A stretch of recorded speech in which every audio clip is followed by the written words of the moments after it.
Salut à tous, ici Talavera. Petite vidéo aujourd'hui parce que je pense que beaucoup ne sont pas au courant de ce qui s'est passé.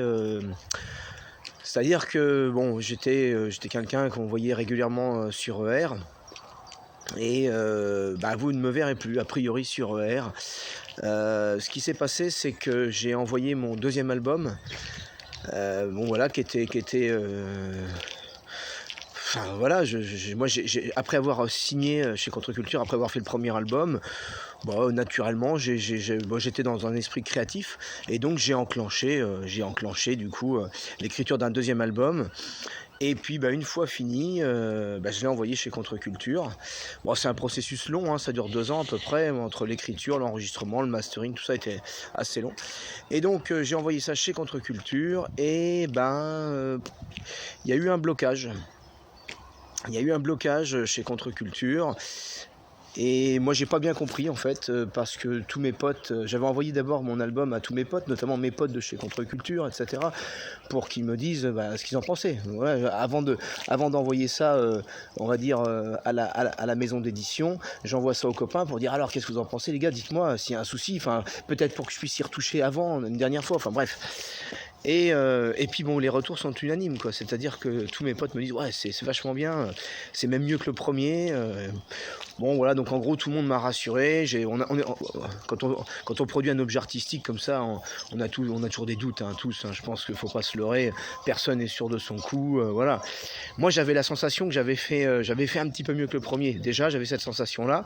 Et du coup mes potes, notamment musicaux, notamment qui sont chez Contre-Culture, m'ont bien confirmé que voilà, que oui, c'était un peu mieux, un petit cran au-dessus. Bon, donc moi très content du résultat. En plus j'étais vraiment content. Hein. J'ai bien bossé. J'ai fait intervenir un copain écossais. Je tenais absolument à le faire intervenir. C'est quelqu'un qui chante très très bien et c'est quelqu'un qui est en très très mauvaise santé, qui va certainement pas vivre très longtemps. Et donc je me disais il faut vite que j'immortalise sa voix parce que ce mec a jamais rien enregistré, quoi. Donc voilà, j'ai le pote écossais qui a participé donc sur une chanson. Bref, et j'étais content des chansons, content de l'album. Et donc je l'ai envoyé à Contre-Culture et Contre-Culture l'a refusé. Alors j'ai assez mal vécu ce refus, je comprenais pas pourquoi.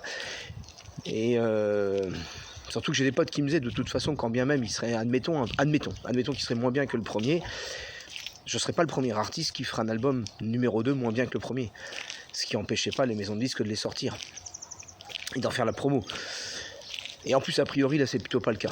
Bref, donc du coup je l'ai assez mal vécu et donc j'ai pas laissé ça comme ça, c'est vrai, j'ai cherché avec tous les contacts que j'avais chez ER, j'ai dit qu'est-ce qui se passe là-dedans, pourquoi est-ce qu'on me refuse mon deuxième album, je comprends pas. Alors pour l'histoire, moi je suis producteur de ma musique et donc Contre-Culture est uniquement distributeur de musique. Donc en fait il n'y a pas de dépense d'argent. Moi j'ai donné un produit fini, masterisé. Ils ont juste à le mettre en ligne. Donc je comprenais pas ce refus, parce que si par exemple ça leur coûtait beaucoup d'argent, je peux comprendre, et qu'ils me disent écoute on n'a pas de thunes, on ne prend pas, enfin voilà, ça se comprend. Ça. Mais là je comprenais pas, j'ai pas compris. Donc j'ai effectivement... J'ai fait sans doute, j'aurais peut-être pas dû, j'ai appelé tous mes contacts, j'ai dit mais essayez de savoir qu'est-ce que c'est que ce bordel, qu'est-ce qui se passe. Et donc ça a fini par déplaire à la hiérarchie qui m'a dégagé. Voilà. Alors mon premier album est toujours en vente chez Contre-Culture, mais le deuxième n'y sera pas et puis vous ne me verrez plus en vidéo chez ER puisque je suis désormais persona non grata.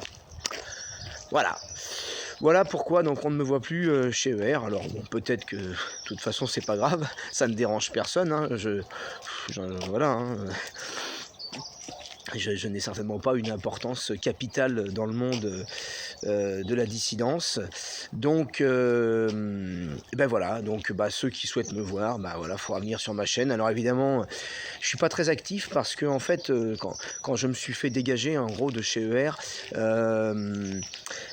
j'ai vécu, je suis pas dépressif comme mec, hein, mais j'ai vécu quand même un moment qui peut s'apparenter à ça, c'est-à-dire que ça m'a vraiment blessé, hein. Je croyais énormément comment dire, moi j'ai été formé idéologiquement, hein, par ER, hein. J'ai commencé en 2008 à regarder ER dès le début, quoi, hein. D'abord j'écoutais Dieudo, j'ai commencé à écouter Dieudo en 2002, j'ai acheté ses spectacles tous les ans, et puis après, naturellement, je suis passé chez ER, et donc j'ai vraiment été formé idéologiquement chez ER. Donc j'étais à fond dans ce truc, et le fait de me faire dégager comme ça, ça a été dur, hein. Ça a été une petite mort, je sais pas comment on peut dire ça, un vrai divorce, quoi, hein. Je l'ai très très mal vécu. Je l'ai très mal vécu. Bon, après voilà, maintenant c'est avalé. Ce qui nous tue pas nous rend plus fort. Peut-être que c'était un passage obligé, peut-être que ça n'a mis un coup à mon ego. Très bien, j'encaisse, pas de problème. Voilà, donc alors par contre, voilà, mon côté créatif a été sacrément, je sais pas si c'est un peu l'aspect dépressif du truc ou quoi, mais étonnamment, vu la période, je devrais écrire plein de chansons. Et c'est très bizarre, j'en écris aucune. Et comme je suis pas quelqu'un qui se force à écrire, j'écris rien. Voilà. Bon, cependant, je participe activement avec mes copains du pavillon de chasse Radio Grand Torino. Voilà, on produit des émissions de radio qui sont sur YouTube. Donc Radio Grand Torino, pavillon de chasse. Le nouveau pavillon de chasse va sortir.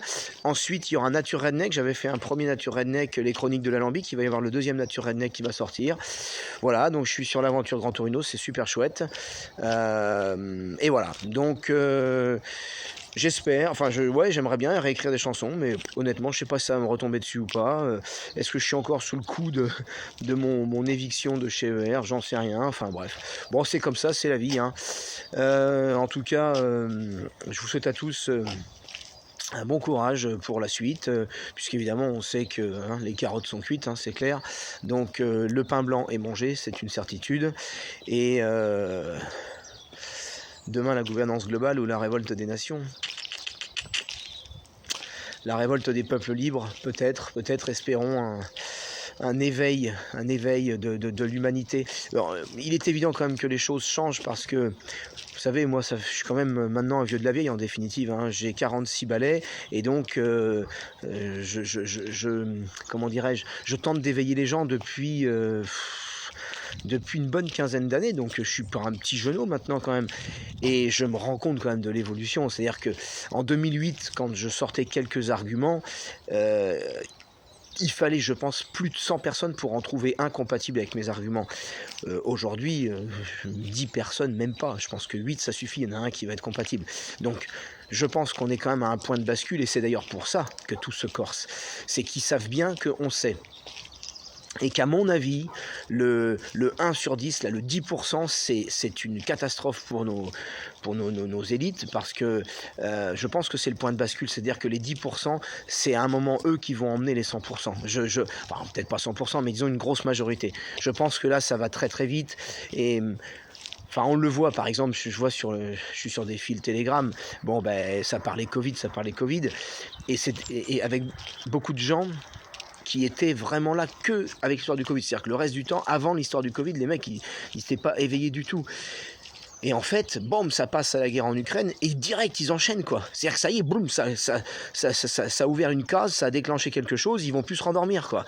Donc vraiment, c'est intéressant. Il y a un bouillonnement, et je pense que on est proche d'un éveil généralisé. Bon, évidemment, il y en a qui sont quand même compliqués à réveiller, mais les boomers et les friqués, bon, tout ça, et les boomers friqués encore plus. Mais chez le petit peuple, chez le bas peuple, il y a un éveil général, là, hein. Enfin, moi je le vois, je peux discuter vraiment beaucoup plus ouvertement, sans avoir peur d'être malmené, quoi. Bon, voilà, donc je dirais, préparons-nous au pire et espérons le meilleur. Allez, à ciao.